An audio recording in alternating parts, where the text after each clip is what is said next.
Hello everyone and welcome to another video. So today's video is going to be my wrap up for the month of August. So let's get into it. In the month of August, I participated in Magical Readathon hosted by G.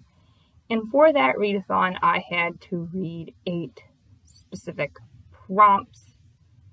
The prompts were to read a manga, graphic novel, or comic, to start a series, continue a series, finish a series, to read a book with black on the cover or fire on the cover, to read a book with a gemstone in the title, to read a book with either the shield on the either a shield on the cover or shield in the title, or to read a book from the end of year TBR. In the month of August, I read a total of 11 books and fulfilled all the prompts that I needed to fulfill for Magical Readathon. So you'll see all those books here. I'll tell you which ones for which prompts. I read a total of 4,621 pages. My average number of pages per day was 154.03 or 154. For average page count of the books that I read was 420.09, 420, that's really funny. My top read genre of the month, if you guys can't believe it, is fantasy. Of course, I am a fantasy reader. I do read your typical romance, but fantasy is my main genre. It's my love. I read 4 books with LGBTQ plus representation, and 7 of the books were from authors that I have read from before. As far as star ratings go, I gave a total of 3 5 stars. No books got a 4.5. I gave 7 4 stars and 1 3.5. I read 1 new release, which is a book that was published this year in 2023. I read 10 backlist books, and I read 0 books that came out last year. I read 5 physical books, 1 audiobook, 5 ebook, and 5 ebooks. I started 6 series, whoopsies. I continued 2, and I completed 2. I read 1 standalone, and I read 1 standalone.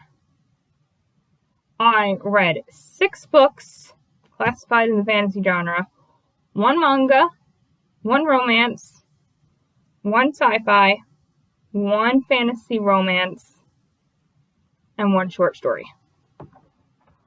And now we're going to get into the nitty-gritty, which is going to be all of the books that I read, and I'm going to give you guys my star rating. Alright, so the first book that I read in the month of August was Anya and the Ice Dragon, which I gave a 7.17 out of 10, which is a 3.5 star. This is a middle grade. Middle grades for me right now, if they're not a book where I can take a lot out of it, as far as meaning goes, they're getting low ratings for me right now. So 3.5 for a middle grade is okay.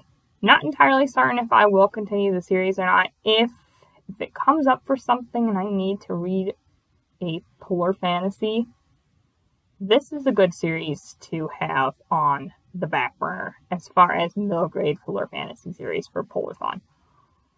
Or if I end up getting a book where I need to fulfill that sort of prompt, I may use this series for that. So 3.5. The next book that I read was Pokemon Adventures Volume 3 by Hidenori Kusaka and Toe, and I gave this a 8.0 out of 10, which is a 4 star.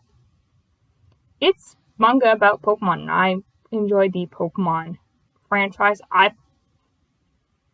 In the past, I've fallen in and out of love with Pokemon, and in order to keep my nostalgic level happy, I decided to pick up the Pokemon manga and read it, which is very interesting because I've never read the actual Pokemon manga before, so I figured I'd give it a shot, and I've read up to volume 3, and I will, of course, be continuing, as I am a big fan of Pokemon, and it's really nice to know their backstory. And, of course, when I did read this book for Aurelium, I read this book for, of course, the prompt of read a graphic novel, comic, or manga. This is manga. And then the next book that I read was Who We Are by TJ Klune. This is the second book in the Seafarer Chronicles, Bear, Otter, and the Kid. If you guys are familiar with that series, I ended up giving this book a 9.33 out of 10, which of course is a 5-star. And from the list, this is not the only TJ Klune book that I read in the month of August. You guys can guess what I rated all those other TJ Klune books. I really liked Bear, Otter, and the Kid the first time I read it, and honestly, the ending of this particular book almost got me into one of those endings where I almost didn't see it coming. Well, at least I didn't see part of it. And that I really, really enjoyed. Because so far,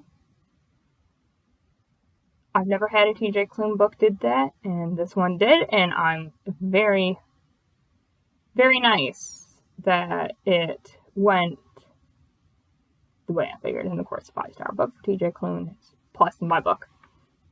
And for Magical Readathon, I read that book for continuous series because I've already read book 1, so I had to read book 2. The next book that I read was Mostly Void, Partially Stars by Geoffrey Fink and Jeffrey Cranor, which I gave an 8.0 out of 10, which is a 4-star. This is a bind-up of the first 24 episodes of Welcome to Night Vale, which is my favorite podcast. And it actually is the episode. You can actually listen to the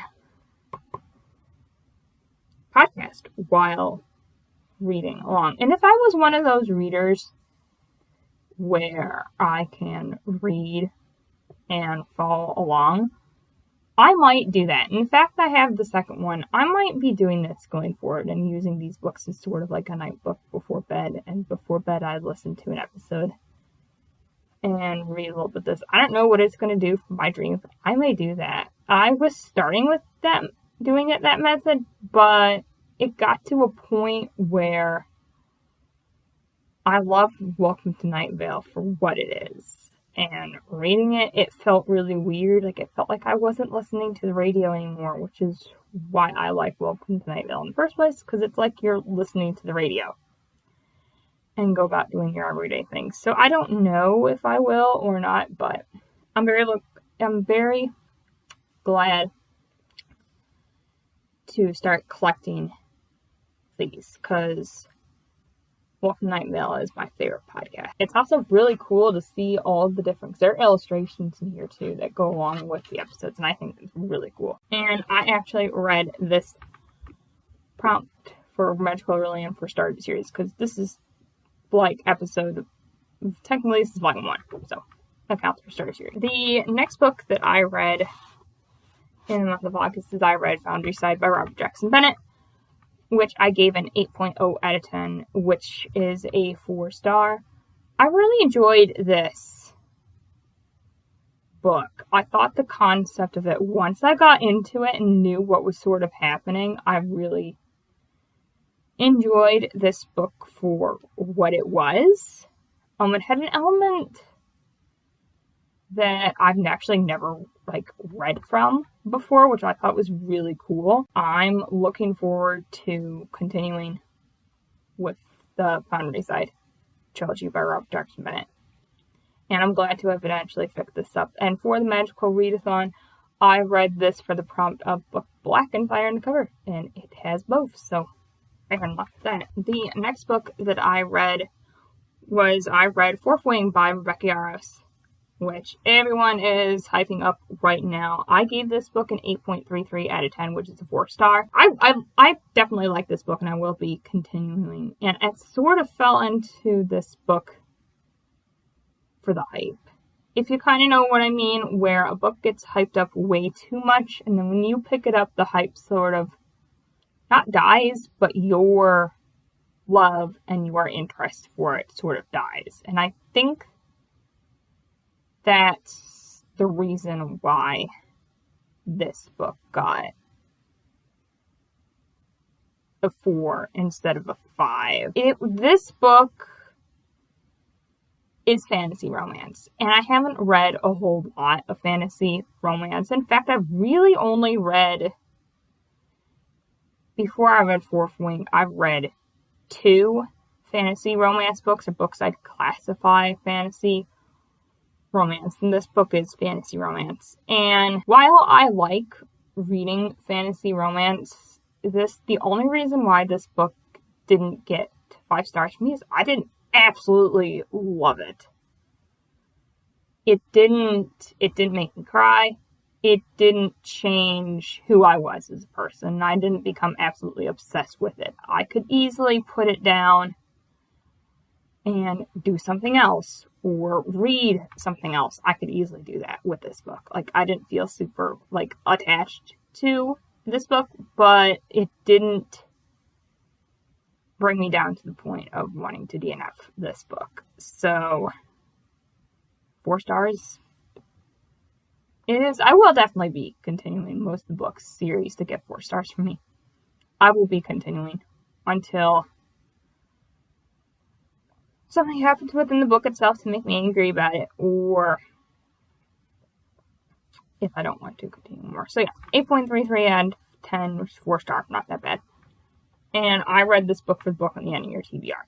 It's not technically on my end of the year TBR list per se, but it was if I had to pick between 2 books to read before the end of the year, everybody else was hyped up. It was Fourth Wing and Serpent Wings Night. So I figured I had to read one of those 2 for this prompt.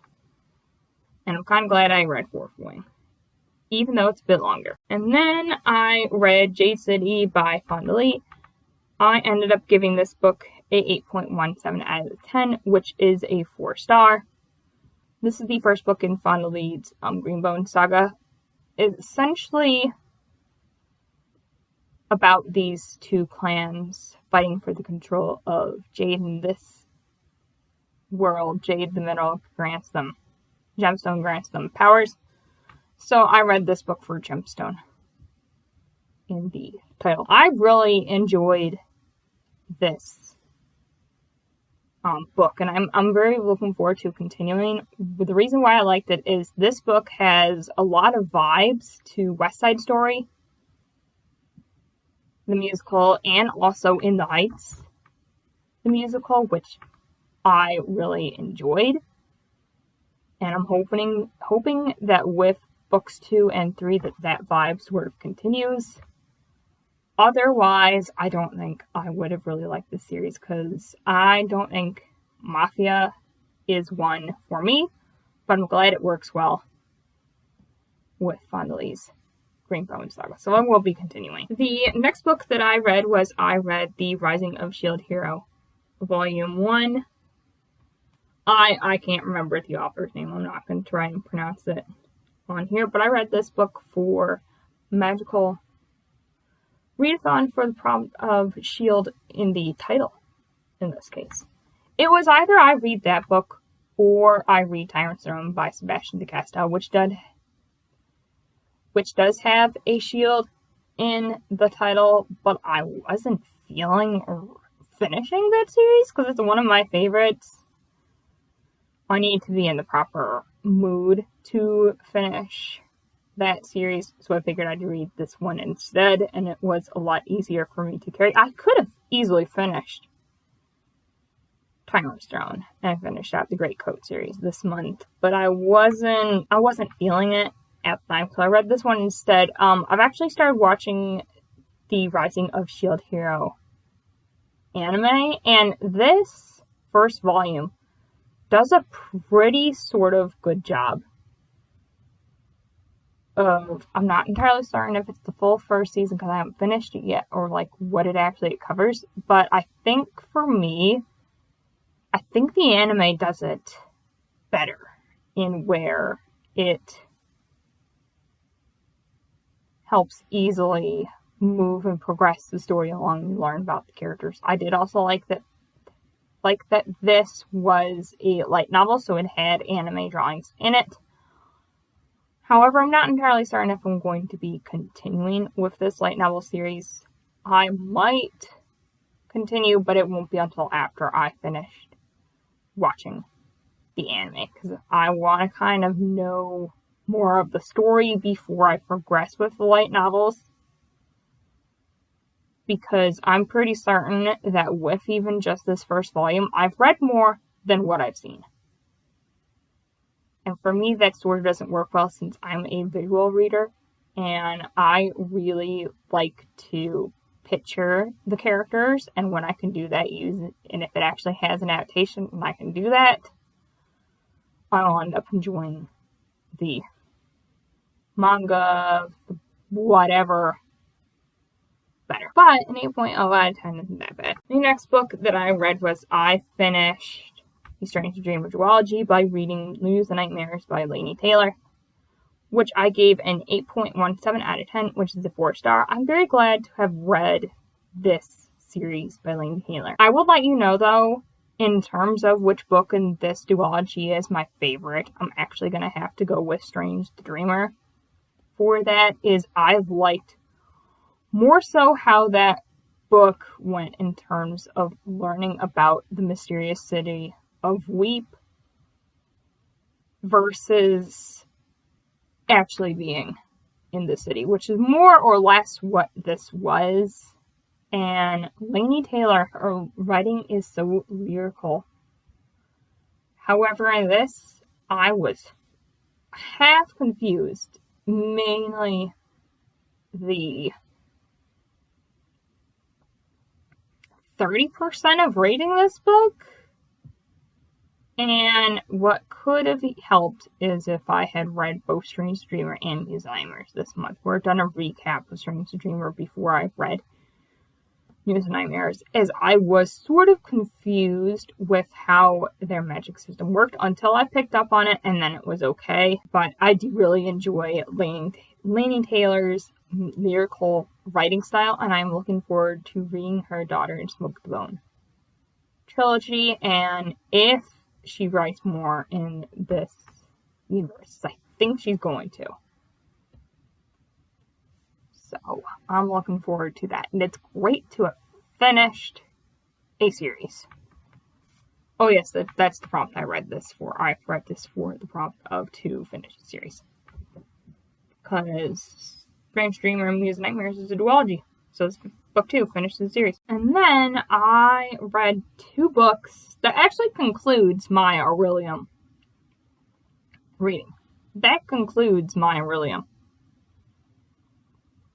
Right there. And by the time I hit that point, it was the 20th of August, and I had like 2 weeks left. I had like 10 days left, and I was like, I can at least read one more book in that time. So, I picked up Wish Upon the Stars by TJ Klune as the next book. I was pretending on reading this book if I didn't pick Muse and Nightmares. I was going to read this book for finish the series. And I still ended up picking this book up and finishing it in the month of August, which is a win-win, and I gave it a 9.50 out of 10, which you know is a 5-star. This series by TJ Klune, this one, his Tales for a Frantic series, does not get enough hype. After Tor finishes publishing his Green Creek series, I would love for them to publish this one, because this one does not get enough hype. If you've read other books by TJ Klune, and read this one, your outlook on how his books is going to change, because the writing style in this series is far different than his others. The writing style of this one is a very satirical writing style. It is hilarious. You will laugh. Which is what this one is. Reading these books, they are a chaotic mess, and I absolutely love them. Like, the characters themselves are a chaotic mess, and it's one of those book series where you'll get to a point, you'll read it, and you'll just want to, like, facepalm your face and be like, oh my gosh, really, why? And you'll continue, because you absolutely love them for who they are. And this is why I love this series. It is one of my favorites from TJ Klune. It does not get enough hype for how good it is, because it will also break you down like the other books will. Oh, it will have hard-hitting moments, but it'll also build you back up again and be really funny, which absolutely helps. And I'm very glad to have finished this series out. I have one more book that's set in the same universe. I think it's from the point of view of the prince, and then I have a short story collection. And usually I don't like short story collections from book series. I don't like to read them until after I've already read the other books in the series. I kind of also do that same thing with novellas, unless I've been told by people that I need to read the novella before I read the book. So I will definitely be reading those two books. And then finally, the last book that I read in the month of August is I read John Jackie, also by TJ Klune, which is a short story that TJ Klune wrote, which I gave a 9.0 out of 10, which is a 5-star. This book barely scraped 5. And the only reason why I did still end up giving this book a 5 is I teared up with this book, because this book had an ending that you pretty much can see coming from about maybe like 5-10 pages in. You can see the ending, which is beautiful. It's about unconditional love, about finding yourself again. And the only reason why it barely scraped a 5 is it was about 90 pages long. It's fairly short. If it were like 300 pages of like the entire relationship was of 300 pages and done more like Who We Are by TJ Klune, it would have gotten a higher rating. It still would have gotten a 5-star. So TJ Klune's short stories, I think, are going to be where I end up drawing my line as far as short stories go, but I'm glad to have read it nonetheless, because it's TJ Klune. TJ Klune is my all-time favorite author, and I want to read his entire backlog. That is going to be it for my August wrap-up. While the physical stack seems short, I did read 5 books that I don't own, which make up for this stack. I could put placeholders on here, but that seems way too ridiculous and something I may not be able to physically do. So we'll just stick with holding up the physical stack. Thank you guys so much for watching this video. If you liked it, please give this video a like and subscribe for more bookish content from me. Comment down below what your favorite book was that you read in the month of August and you were here, but if you are here but you don't want to leave a comment, leave me a bird emoji for Meals and Nightmares. Thank you guys so much for watching this video, and remember, we are the one within the all.